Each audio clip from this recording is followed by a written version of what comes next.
A case 20. Okay.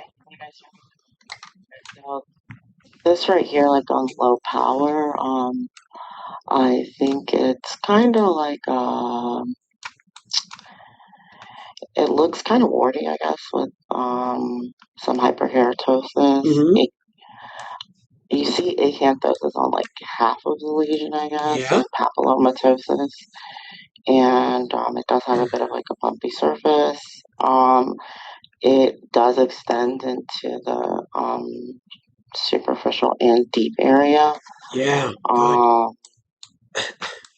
Goes all the way down And to the then, fat. right, so then you see like vascular spaces that are thin-walled, filled with red blood cells. I know we're not like on that per se right now.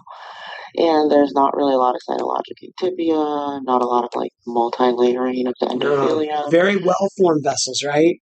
Nice and round, Yeah, not interconnected like an angiosarc, bland, single layer endothelium. Good. not a lot of mitotic activity, so No. yeah, they're benign.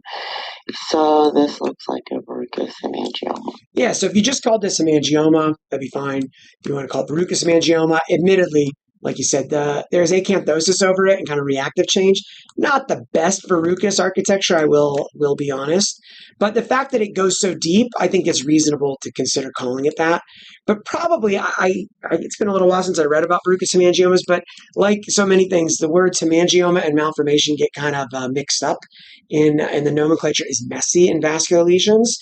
Some organizations have tried to do better at subclassifying and organizing, but I think it's still kind of messy. So I think that these are actually probably malformations, but I can't remember if that's actually been looked at molecularly or not.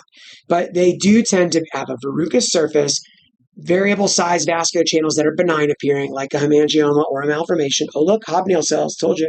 Can see them all the time. But the big thing is because they go so deep, if you just take off the top of it, they'll tend to quote recur or persist. They'll continue to be there and kind of grow back, right? Because there's a whole bunch of it down beneath, way down into the fat. Probably because they're a type of malformation. And in the fat, don't be surprised to find fibrosis and fat necrosis, reactive fat changes where the vessels are here.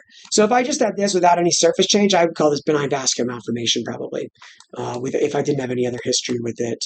Or if you just want to call it benign hemangioma, that could also work, even though I feel like it looks more like a malformation. Sorting that out is, I think, nuanced and not always 100% certainty. But with the surface change, and presumably it was more wordy elsewhere, that's probably fine for a verrucous hemangioma.